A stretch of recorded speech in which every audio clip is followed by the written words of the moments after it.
Since the day you were born, society has been trying to cut you in half. They told you to be kind, to be polite, and to hide your ugly side. You were taught that anger is a sin, that jealousy is a weakness, and that wanting power is evil. But have you noticed something? The people who try the hardest to be perfect are often the most miserable. They are anxious, they feel weak, and they lack the fire to actually achieve their dreams. Carl Jung, the father of shadow psychology, once said, "I would rather be whole than good." Think about that. Being good often means lying to yourself. Being whole means accepting every part of who you are, including the monster living inside you. Today, we are going to stop trying to be harmless sheep. We are going to learn how to master the monster. We are diving into the power of your shadow self.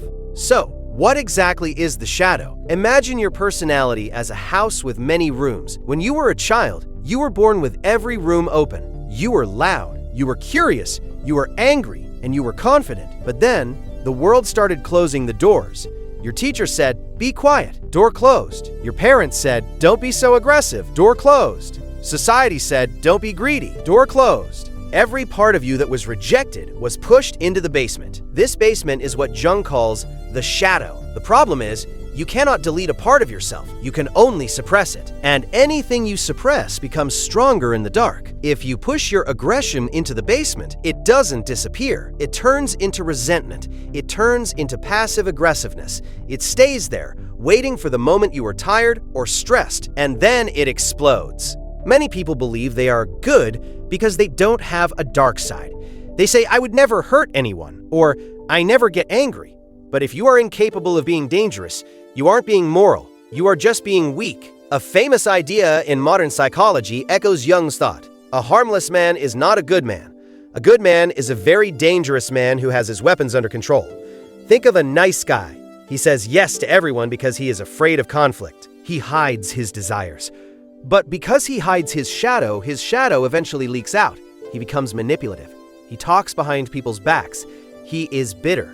By refusing to face his darkness, he has become a slave to it. To be a level-up individual, you must realize that being dangerous is a tool. A surgeon is dangerous with a knife, but he uses that danger to save lives. You must learn to carry your knife with discipline. So, how do we bring the monster out of the basement and make it work for us? This is called shadow integration. Here are 3 keys to turn your darkness into your greatest strength.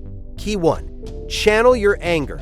Stop seeing anger as a mistake. See it as a boundary. When someone disrespects you, that heat you feel in your chest is your shadow telling you to stand up. Don't shout, but don't stay silent either.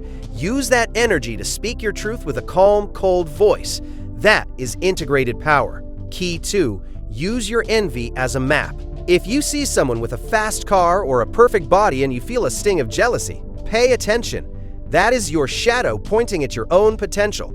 It's saying, you want this too, but you are too afraid to try. Stop hating the person and start hunting the goal. Key 3. Accept your ambition. Society tells us to be humble, but your shadow wants to win. It wants to lead. It wants more. When you accept your hunger for more, you stop feeling guilty about working hard. You stop apologizing for your success. You give yourself permission to be a king instead of a servant. Here is a practical exercise for you to do tonight. Look at the people in your life who irritate you the most. The person who is too loud, too arrogant, or too selfish. Psychology tells us that we project our shadow onto others. If you hate someone for being arrogant, it is usually because you have suppressed your own self-worth. If you hate someone for being selfish, it is because you never give yourself permission to put your own needs first. Ask yourself, what does this person have that I am not allowed to have? The answer to that question is where your missing power is hidden. Go into that dark room, open the door, and take your power back. You were not born to be half a person. You were born to be a complete human being. And being complete means having a light side that is kind and a dark side that is disciplined and dangerous. The most respected people in history were not harmless. They were individuals who faced their demons, mastered them, and used that dark energy to change the world. What is one part of yourself you have been hiding? Is it your anger, your ambition, or your confidence? Write it in one word in the comments. Let's bring it into the light together. I'm here for your growth. I'll see you in the next one.